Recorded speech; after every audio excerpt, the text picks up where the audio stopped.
E nós que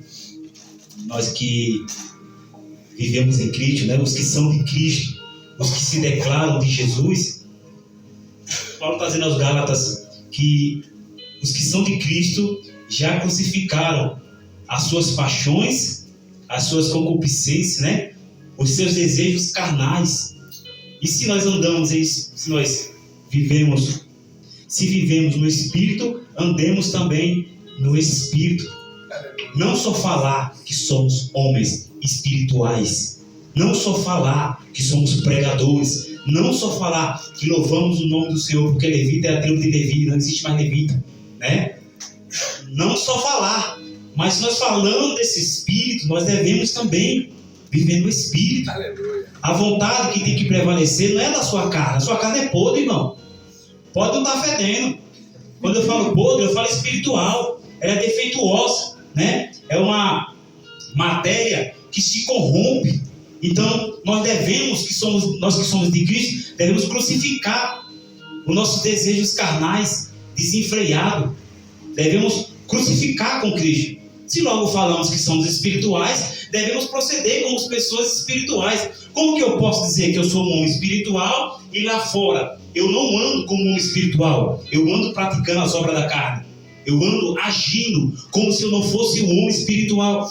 Paulo está dizendo aos Gálatas, se vocês se julgam pessoas espirituais, então se você se julga de Cristo, logo a paixão, os desejos pelo mundo, pelas coisas mundanas, os seus desejos carnais, a concupiscência, os pensamentos malignos, tem que também morrer como Cristo morreu na cruz do Calvário. Porque se vivemos no Espírito, andemos também no Espírito. O que é andar no Espírito?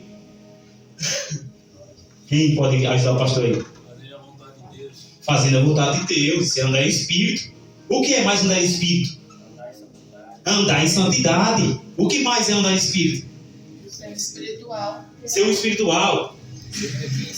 Ser irrepreensível. Andar com a verdade. Porque quando você anda em Espírito, andar quer dizer viver, ter prática do Espírito. Como, pastor? É rejeitando as coisas do pastor. Prática do Espírito tem sim. Praticar o Espírito Santo na tua vida e deixar Deus florescer é você rejeitar as obras da tua carne, os seus desejos, esse pensamento solto que não consegue colocar um freio. É dizer, Senhor, repreende. Verdade. Eu quero ter a mente de Cristo. Então andar em Espírito é andar em santidade. É ter uma vida de oração, é ter uma vida de jejum, de busca, de renúncia. Quando eu amo o mundo, eu estou dizendo, eu não ando em Espírito, eu não vivo em Espírito, eu não crucifiquei as minhas paixões na cruz de Jesus. E nós conhecemos que está cheio por aí de pessoas assim, né, irmãos? E não é só membro não, irmão. É pastor que está no altar pregando, dizendo que vive em Espírito, que prega uma vida de Espírito, e aí fora está provando que ele não vive uma vida de Espírito, coisa nenhuma. É presbítero, diácono, obreiro, cantores, que não morreram, não se entregaram, não entregou as suas paixões na cruz com Jesus. Então nós que somos espirituais, irmãos, temos que nos analisar, nos examinar quando nós estivermos aí nesse mundo. Porque não é só falar que é ser o que fala. Olha que bonito. Aleluia. Não é só falar que é, mas é ser o que fala. Aleluia. Porque se só fala e não vive, não é, irmão. Verdade. Sabe aquela como uma chuva seróide que vem rápido e vai rápido? Às vezes aqui, irmão, não é só ser aqui. Aqui eu sempre digo e prego, aqui é fácil demais. Aqui é fácil cantar, é fácil dar testemunho, é fácil dizer que está no Espírito, é fácil dizer que está cheio. E lá fora? Crucificou as suas paixões? Crucificou os seus desejos carnais? Porque tem pessoas que vivem uma vida que diz que tem Deus, mas vivem uma vida descontrolada. Eu não é, irmão. Vamos falar a verdade, nosso ensino é assim. É verdade. Tem atitudes que são as obras da carne que não condiz nem com um cristão, irmão. Não estou falando aqui de você ser falho, não. Todo mundo é falho. Ninguém escapa do pensamento, do pecado do pensamento. Mas você tem que evitar. Você tem que se esforçar, né? Quando o cara é solteiro, quando o cara, ou quando o homem ou a mulher é solteira, a gente entende ainda ele ser um pouquinho carnal. Agora o cara é casado, tem sua esposa e vive desejando aí com a mente podre, uma vida de carne, desorientado. Não tem Cristo, irmão. Não tem vida espiritual. Quer uma verdade? Está se enganando. Quando eu estou em Cristo, irmão, eu tenho que orar para Deus mudar essa natureza minha. Quando eu estou em Cristo, eu tenho que orar para Deus mudar esse desejo que não vem de Deus. Como o irmão pregou aqui, né, que Deus sare os vossos corações. Você que é espiritual tem que dizer, Senhor, sara, porque isso não é de ti. E nós sabemos que não é de Deus. Você tem que orar, irmão, para Deus mudar o seu eu. Quando servimos ao Senhor, a vontade do Senhor está acima da nossa vontade. O homem diz, eu amo a Deus, eu sou de Deus, mas primeiro está a vontade dele. Primeiro é eu. Você está colocando Deus em segundo lugar. Primeiro é Deus, irmão. Buscar em primeiro lugar o reino de Deus, a sua justiça e todas as coisas vos serão acrescentadas. Você entende? Então nós devemos essas duas coisas. Buscar em primeiro lugar o reino de Deus. Além de buscar o reino de Deus, que é a Bíblia, a palavra, oração, jejum, renúncia, a sua justiça. Como assim, pastor? Eu tenho que ser justo diante dos homens, porque Jesus foi justo. Em primeiro lugar o reino de Deus, em segundo lugar a sua justiça. Então eu tenho que ser um homem justo em tudo que eu for fazer. Paulo fala para Timóteo que quem milita aqui, né? Quem leva a palavra, quem vive o evangelho, não se embaraça com as coisas do mundo. Aí eu sou espiritual, mas está se embaraçando. Então você não está militando no exército de Cristo, não, filho. Você está militando em outro exército, menos nesse aqui. É verdade. Quem milita, quem trabalha para Cristo, é Paulo dizendo para Timóteo, não se embaraça com as coisas desse mundo. Ah, eu sou espiritual, mas está desejando a mulher do próximo. Ah, eu sou espiritual, mas está desejando a cachaça. Ah, eu sou espiritual, mas eu queria estar na gandaia. Ah, eu sou espiritual, mas ando igual uma peguete. Você não é de Jesus. Me desculpe. Ah, eu sou espiritual, mas eu sou desonesto. Ah, você não é de Deus, cara. Pastor, esse sermador é a Bíblia. Se vivemos no Espírito, andemos também no Espírito. Ela manda andar. Então, se eu sou aqui, eu não sou lá, eu não sou nada. É ela que manda. Não é o pastor que é duro, é a palavra que repreende. Agora vamos aprender. Os que são de Cristo crucificaram, quer dizer, você matou. Ah, pastor, eu era um homem, eu não aguentava ver. Olha, tem um rapaz lá que está trabalhando comigo lá nessa empresa agora. Ele fala que não tem religião. Isso é o jardineiro, conversa de jardineiro. Lá você trabalha, só tem irmã, ainda bem que só tem irmã de jardineiro. Eu não tenho religião. Aí eu disse, sim, por quê? Eu não tenho religião porque eu não tenho nada contra ninguém, eu sou calado. Eu não tenho nada contra ninguém, você vai dando corda para ele se enfocar. Assim, porque eu não aguento ver uma mulher. Ah, então não é questão dele ter religião ou não. É questão que ele ama o pecado. Diferente. Eu não quero Jesus porque eu não quero abandonar a minha prática pecaminosa.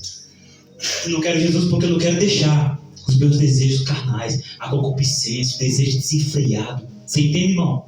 Mas devagarzinho Jesus vai pecando. Eu não estou pregando para ele ainda não, irmão. Estou só analisando para ele. A gente tem que analisar a terra, né, irmão? Não vai de peito aberto não, porque está vendo, vou pregar para ele. Não, calma, irmão. Irmão, quando é de Deus, acontece o que aconteceu no trabalho. A irmã Rosane trabalha lá também, ela está vendo a situação da encarregada lá. Acontece o que está acontecendo, né? Crente, nós que andamos em espírito, não andamos assim não, olha. Né? Um negocinho aqui, e tem que gravar, eu sou pastor, irmãos, eu estou entrando aqui nessa empresa porque eu sou pastor, eu sou... Não. E já pensou seu falho? Não, quem chegou aqui dizendo que era pastor era ele, agora estou vendo ele falhando. Porque eu sou falho, eu tenho limite. Eu sou homem. Mas não é porque eu tenho limite que eu tenho que pegar essa brecha, porque eu tenho limite e fazer as coisas erradas e justificar. Eu sou homem, sou falho. Não. Nós temos que andar em... Então, não. Jesus apresenta as almas que há de se salvar. O testemunho vale mais do que 10, 20, 30 pregações. Que adianta, né? Tem um lá, irmão, que ele é cristão. Tem um lá que ele é cristão. Mas é aquele crente fumaça. Soprou, vaza. É o crente Raimundo, um pé da igreja, um pé. Tem um assim, infelizmente. Irmão. Mas falaram desse rapaz, que eu fiquei com dó do rapaz. Eu falo assim, eu tentei justificar, mas a palavra, eu falei, ele também é falho, irmão. Ele precisa buscar mais o Senhor, né? Precisa ser transformado. Não, porque ele me fala de Jesus para mim. Eu falei, tenha calma, eu tentando passar um pano quente no irmão. Não é tentando, não. Eu queria mostrar que ele que está no mundo, que não tem Deus, não pode julgar quem tem Deus. Ainda que o que diz que tem Deus não está em espírito, que devia estar. Então, não precisa você dizer que tem Deus, você tem que viver Deus. Tem que eu pegar esse microfone e dizer, eu tenho Deus, eu sou cheio, manifesta a tua glória, Senhor. E amanhã pecando. Você está dizendo, eu sou um falso. É a Bíblia que diz. Então é muito melhor você deixar o fruto aparecer na tua vida do que você ficar gritando que tem fruto. Você sabia? Que adianta gritar na praça em voz alta se no oculto você nega tudo? Eu já disse uma vez aqui, agora eu finalizo de fato. Que o caráter não é quando todos estão te vendo, na família, na igreja, no trabalho. Caráter é quando você está sozinho. Quando você tem oportunidade, irmão Milton. Caráter, irmão Milton. E eu falo para o irmão Milton, não é porque eu estou falando para o irmão Milton, não. Estou falando para a igreja. Eu chamo o nome das pessoas porque é costume meu, irmão. Vocês entendem isso? Fazer aquilo. O pastor falou para o irmão Milton. É. E cuidado, quem aponta a casa dos outros, às vezes a casa dele está podre. Não aponta os irmãos, não. E caráter é quando você tem a oportunidade de fazer o errado, mas não faço porque tem um caráter, eu sei que é um Deus que tudo pode. Aleluia. Isso é caráter. Quando você tem a chance, agora eu estou sozinha, agora eu estou sozinho, agora eu posso fazer que ninguém está vendo. Aí você diz, não, Satanás, eu não faço, porque as minhas paixões eu já crucifiquei com Cristo. Eu sou santo, eu sou diferente. Isso é caráter, irmão. Aqui todo mundo tem caráter. Aqui você está bonitinha, cabelo cheiroso, né? Gravata apertada. Eu quero saber no oculto quem é você. Deus conhece quem é você, não é no meio da multidão, não. Deus conhece quem é você quando você está sozinho. Deuteronômio 8, capítulo 8, versículo 4, não me faz memória. O E2, que ele vai te levar para o deserto para ver o que está no teu coração. Por isso que Deus permitiu, e foi o Espírito Santo, Mateus capítulo 4, foi o Espírito que conduziu Jesus para o deserto para ser tentado pelo diabo. Para quê? Para Deus ver o que estava no coração do seu filho. Não que Deus não conhecesse, mas um modo de provar. Deuteronômio capítulo 8, verso, meu Deus, acho que é o 2. Alguém abre aí para mim rapidinho? Deuteronômio, agora eu finalizo, irmão. Deuteronômio, só para você ver, irmão. Deus não te prova, não é no meio da multidão, não. Quando as pessoas estão te vendo. Deuteronômio 8, 2. Estou chegando aqui.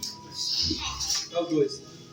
E te lembrarás de todo o caminho pelo qual o Senhor teu Deus te guiou no deserto estes 40 anos, para te humilhar e te provar, para saber o que estava no teu coração, se guardarias os seus mandamentos ou não. Ou não. E te guiou esses 40 anos. Está falando para quem? Para o povo do Egito. Deixou você andar esses 40 anos para te provar, para saber o que estava no teu coração, se você guardaria a palavra, que é os mandamentos, ou não, ou se tu ia se corromper, crente, ou se tu ia ser fiel ao teu pastor, ou se tu ia ser fiel aos teus irmãos. E aí? 40 anos no fogo do deserto, aí vem Jesus, jejuou 40 dias, 40 noites, e vai ser tentado pelo diabo. Aí vem você, não aguenta jejuar um pouquinho, né? Aí vem a prova, cai, tá carnal, tá picudo, tá precisando se encontrar com Jeová, não no meio da multidão, mas na solidão. Tem pessoas que Deus leva para a solidão para examinar ele. Deus, por que eu estou passando isso, Senhor? É choro e machoro, é Deus te provando, filho. Deus quer te enxergar, para quando ele te enxergar, ele te tratar, para depois que ele enxergar, ele lhe tratar, ele lhe exaltar, como exaltou o povo e exaltou Jesus. E bem assim ele faz na nossa vida também. Amém? Amém. Olha, Quase pregava, né, não? hoje ele está